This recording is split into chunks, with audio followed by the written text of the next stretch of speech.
Hello, friend. I'm Mac Lyon. The program's In Search of the Lord's Way. Many people attend church and participate in what they call worship. But do they understand what they're doing and who it is they're worshiping? This is Phil Sanders' second sermon in this series this month. It's titled, The Nature of Worship. Oh, say, you're going to want to stay tuned for this one.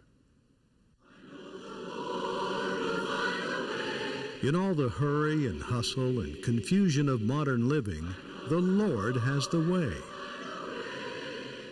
We believe that the Bible is the revelation of His way.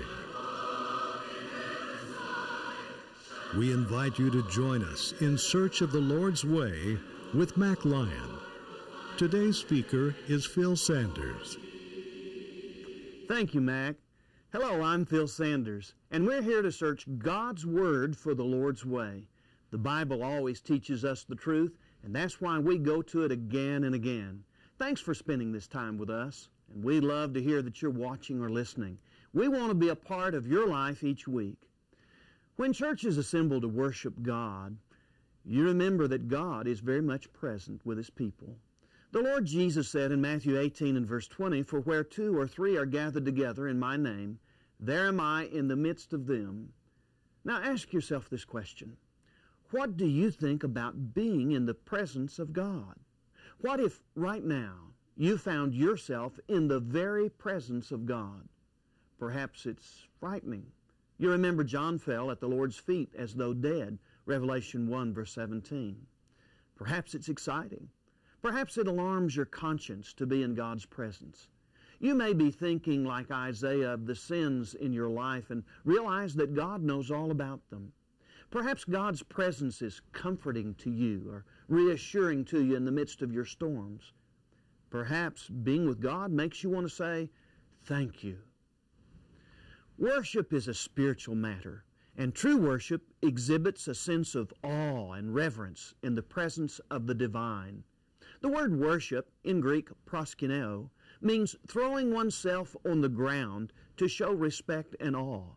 Many Christians today have little sense of the difference between what's holy and what's common. God has always expected to be treated as holy in worship. Some people think God ought to be happy and thankful that He received any worship from us at all. People who act like that forget the grandeur and the majesty of our great God who created us. God isn't obligated to us. We are completely dependent on Him for life, for salvation, and for our future. We offer the information on this program free, and we're especially offering this little booklet of our programs all month on worship. If you'd like a printed copy, a CD, or a tape of our study, mail your request to In Search of the Lord's Way, Post Office Box 371, Edmond, Oklahoma, 73083, or by email, that's searchtv@searchtv.org. Or if you like, call our toll-free telephone number. We'll pay for the call. That number is 1-800-321-8633. We also stream this program on our website, that's searchtv.org. Ken Hilterbrand will lead the Edmond Church in song, and then we'll read from the Bible, from Psalm 103, verses 1 to 5.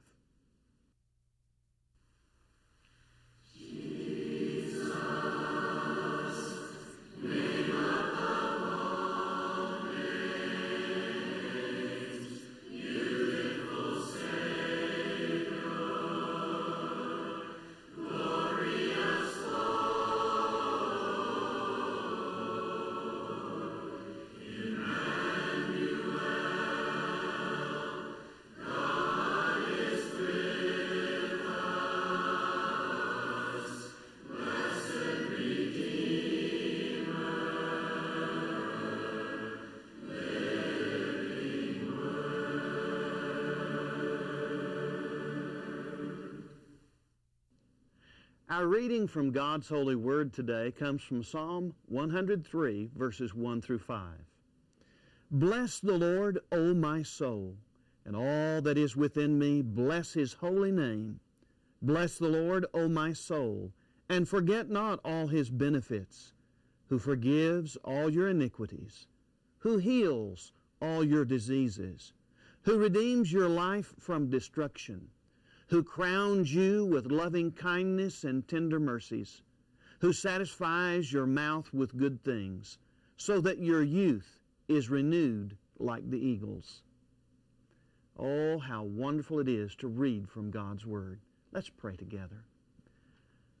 Heavenly Father, we are grateful to be your children, and we hallow your great and precious name, and we're so thankful for the honor of being able to know you as our Father. And Father, as we think of worshiping you, help us to humble ourselves and to exalt you. In Jesus' name, amen. Praise the Lord, ye hands adore him. Praise him, angels in the high. Silence before him. Praise him, mighty sons and multiply. Hallelujah, amen. Hallelujah, amen. Amen, amen. Praise the Lord, for he has spoken. Worlds his mighty voice obey. Walls shall be broken. For the guidance he hath made. Hallelujah, amen. Hallelujah, amen.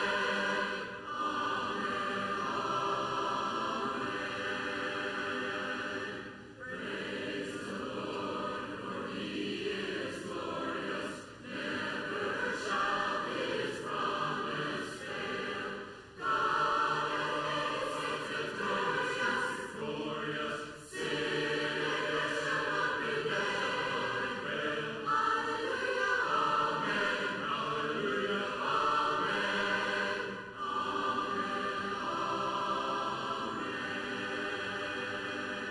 Praise the God of our salvation. Hosts on high his God proclaim.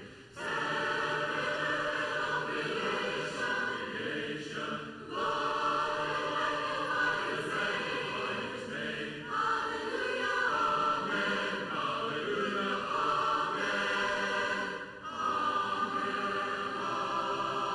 amen. We must take the holiness of God seriously. To be holy means that one is separate from others. To be holy means to be set apart for a special and a higher purpose. Something that is holy is special in that it has no contamination. We must never treat what is holy as if it were something that was common. God is not just holy, he is utterly holy. He is worthy of reverence, of awe, and adoration. For instance, the Lord's name is so holy that one must never take it in vain. Holiness is the absence of evil and the presence of righteousness. God's holiness means that he is absolutely pure in being and in nature. He also is completely pure and righteous in his will and in his acts. Holiness, on the one hand, implies entire freedom from moral evil, and upon the other, absolute moral perfection. The God of the Scriptures, both Old and New Testament, is utterly holy. He sets the standard for morality. And unlike the Roman gods, he's not warlike or adulterous or spiteful. Unlike the gods of the pagan cults and popular there in the first century, he's not bloodthirsty or promiscuous. He is the one and only God of mercy and justice who cares personally for each of his followers. The Bible says in 1 John 1 verse 5 that God is light, and in him there is no darkness at all. There's nothing impure or common about God. Habakkuk 1:13 says about God that your eyes are too pure to approve evil, and you cannot look on wickedness with favor. Our God, whom we worship and serve, is holy. He is sacred, not common. He's pure and clean, and we can never treat Him as if He were human or weak or flawed. He is holy and perfect, far above us. Isaiah describes what it's like to come into the presence of a holy and awesome God in the book of Isaiah, chapter 6, verses 1 to 5.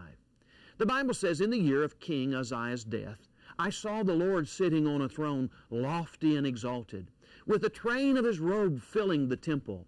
Seraphim stood above Him, each having 6 wings. With 2 He covered His face, with 2 He covered His feet, and with 2 He flew. And one called out to another, saying, Holy, holy, holy is the Lord of hosts. The whole earth is full of His glory. And the foundations of the thresholds trembled at the voice of Him who called out, while the temple was filling with smoke. Then I said, Woe is me, for I am ruined, because I'm a man of unclean lips, and I live among a people of unclean lips. For my eyes have seen the King, the Lord of hosts." How we approach God in worship matters greatly. We should not presume that God will accept whatever we have to offer. God has always distinguished between what He desires and what man dreams up. And just because someone calls something an act of worship doesn't mean that God accepts it. What men think is worship may not be what God regards as worship.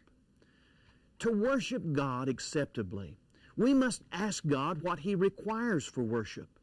True worship always thinks of pleasing the one whom we worship, and only God can determine what acceptable worship is. After all, He's God, and He's the one that we're worshiping. Shouldn't He have a say in how we worship? The Bible says in Leviticus chapter 10, verses 1 to 3, "Now Nadab and Abihu, the sons of Aaron, took their respective fire pans, that is, that held incense. And after putting fire in them, they placed incense on it and offered strange or unauthorized fire before the Lord, which He had not commanded them. And fire came out from the presence of the Lord and consumed them, and they died before the Lord.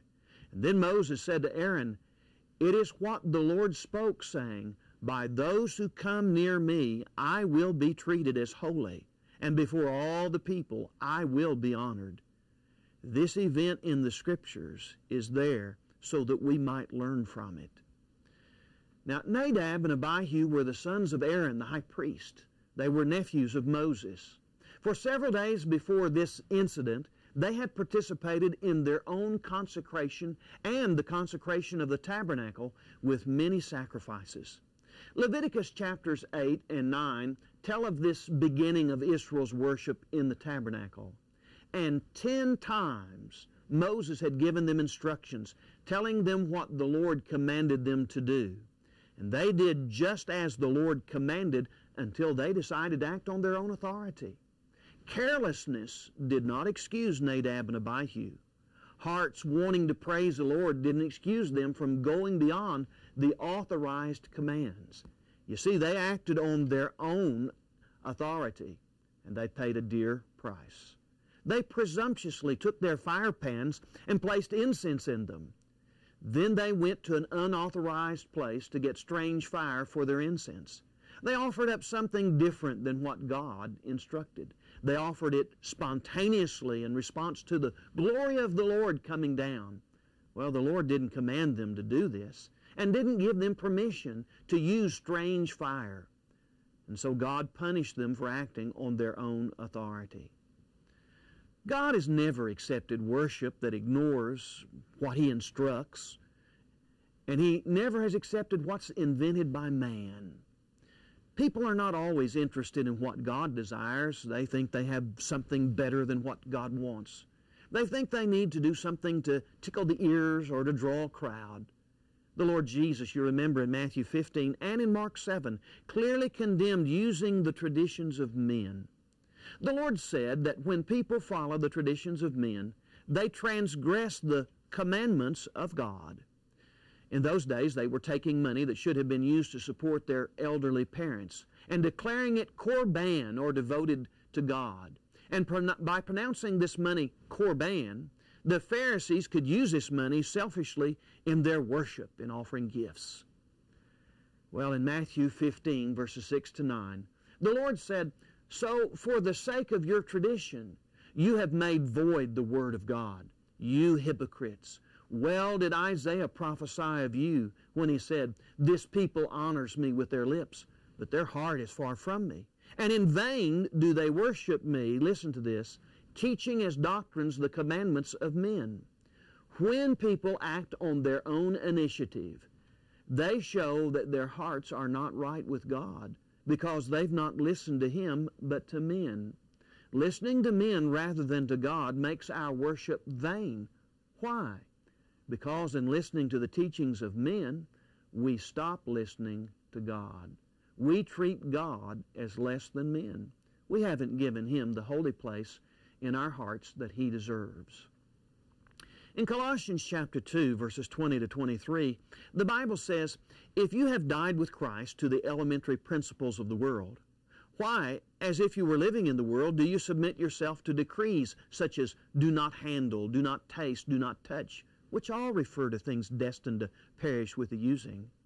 And they're in accordance with the commandments and teachings of men. Why are you doing that? These are matters," he says, "which have, to be sure, the appearance of wisdom in self-made religion, or will worship, and in self-abasement and severe treatment of the body. But he says they're of no value against fleshly indulgence." Self-made religion, or will worship, is when people act on their own authority and do not regard what God teaches. God doesn't permit self-made religion because it does not show Him the reverence that He deserves.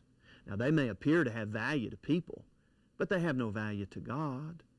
People may enjoy what they call worship. They may think it draws a great crowd. But forms of worship that ignores God's teaching and originates in the mind of men violate God's will. True worship to God always comes from listening to the teaching of God. God wants all His people to worship Him and to praise His name. He seeks for true worshipers. True worshipers worship Him in spirit and in truth. The New Testament has no special class of worshipers such as the Levites under the Old Covenant. According to 1 Peter 2 and verse 5, all Christians are members of a holy priesthood, and their place is to offer up spiritual sacrifices acceptable to God through Jesus Christ. The churches in the New Testament did not have choirs or special music. You see, they all sang from their hearts as a congregation. To worship means to adore or pay divine honors to a deity, to reverence with supreme respect and veneration.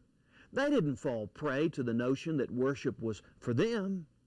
Worship was how they gave of themselves to God rather than what they received from others. They didn't think of themselves as an audience or spectators. They came to worship, not to see a performance. Early churches did not have theatrical performances, light shows, or bands. They didn't hire professional musicians to perform for them. There's a difference between worship that comes from the hearts and lips of everyone in the pews and a performance that comes from professionals on the stage. The Bible says in Hebrews 13, verse 15, "Through Him," that is through Jesus then, "let us continually offer up a sacrifice of praise to God, that is the fruit of lips that give thanks to His name." God doesn't choose the talented and then exclude everyone else. To worship is to revere God, but to entertain means to engage the attention with anything that causes the time to pass pleasantly or to amuse. Entertainment may be interesting, it may be fun, it may be diverting, it may be amusing. It may be a wonderful show or performance. Now, entertainment in and of itself is not sinful, but God never intended for a form of entertainment or a performance to replace the worship of the church. The purpose of worship is to glorify God, and in many places what some call worship focuses not on God, but on the performer or performers. Some assemblies at churches today contain very little worship of God and a great deal of show. Performers become religious stars. We now have an entire entertainment industry devoted to Christian praise music. Why have Christians made an enterprise out of worship? Why have we focused on the talent of the performer, glorifying people rather than glorifying God? Worship is an expression of reverence and adoration toward God.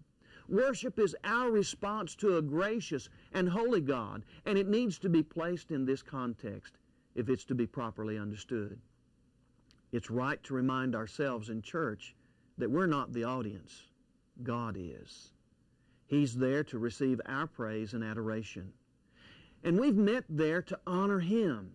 And our task is to please Him. And this is why we can never cheapen our worship by turning it into entertainment. We must glorify God and Him alone. Some folks don't find any value in worship. They prefer something more exciting or appealing. They think worship is supposed to be for their benefit, and they come to worship to get rather than to give. Well, there are certainly many things in church that bless our lives. But we get out of worship what we put into it. One man endures worship and leaves bored and empty, while another leaves blessed and refreshed by the experience. Why? Well, the man who leaves empty has his mind on himself, while the man who leaves blessed has concentrated on God. He's taken time to count his blessings, to remember the cross, to meditate on what God has done, and to be thankful. He can see the value of singing songs of praise, and he values speaking to God in prayer. He grows spiritually by remembering Christ in the Lord's Supper, and he cheerfully gives of his means. He loves to hear God's counsel in the Word because he loves God, and love makes the difference. Worship is declaring our love, our praise, our adoration, our thanksgiving, and our commitment to our gracious God in heaven. Let's pray together. Oh, Father, may our hearts be filled with love, and may we humble ourselves always as we praise and adore your name for all the good things that you have done for us. This is our prayer in the name of Jesus. Amen.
Before we worship, let's prepare our hearts and spirits to praise God and glorify our God. Let's enter worship with praise and thanksgiving. And in worship, let's devote ourselves to God with loving hearts. When we leave worship, let's show Him that we love Him by living holy lives. The Bible says in Hebrews 12, verses 28 to 29, "Therefore, since we receive a kingdom which cannot be shaken, let us show gratitude, by which we may offer to God an acceptable service with reverence and awe. For our God is a consuming fire." God seeks people who will worship Him in spirit and in truth. God is seeking for you to make your heart right with Him. We truly worship when we revere the right person, doing the right thing with the right heart. Does the worship where you go to church please God? Is that worship according to the teaching of Scripture, or does it involve the traditions of men? Is your heart right with God? To get your heart right, you must approach God in faith and love. You must be willing to obey Him in all things. You must be willing to repent. This is to give up what is sinful and human and to embrace what is divine and what is true to God's will. With your faith and love and repentance, you must be willing to confess Christ as the Son of God and to be baptized. Baptism is the time when the blood of Jesus Christ washes away your sins, according to Acts 22 and verse 16. When you're baptized, the Lord causes you to be born again into the family of God. He forgives you, adds you to His church, and gives you eternal life. Such blessing ought to make you want to worship and praise Him all the days of your life. Please attend worship in one of the churches of Christ in the area served by this station. They strive to worship according to the teaching of God. They focus on worship, not on performing, and they want everyone to participate. And so they'd love for you to worship with them in spirit and in truth. We hope that you've been blessed today by today's study of God's Word. Now, if you want one of these little booklets, worship, that details all of the things that are appearing in our program all month long, write to us. Write to us in Search of the Lord's Way, Post Office Box 371, Edmond, Oklahoma, 73083. Or email us at searchtv@searchtv.org. Or you can call the Search office toll-free, 1-800-321-8633. Now, our programs also appear on our website, searchtv.org. Now, you can access our programs, download them in a printed or audio form, or ask for this free book. We want to send it to you. We don't charge anything. We don't charge anything for our programs because we love people and we want them to have it free. Now, we hope that you'll continue to study with us God's Word. Mac and I will be back next week, Lord willing. So keep searching God's Word and tell a friend about the program. God bless you, and we love you from all of us at In Search of the Lord's Way.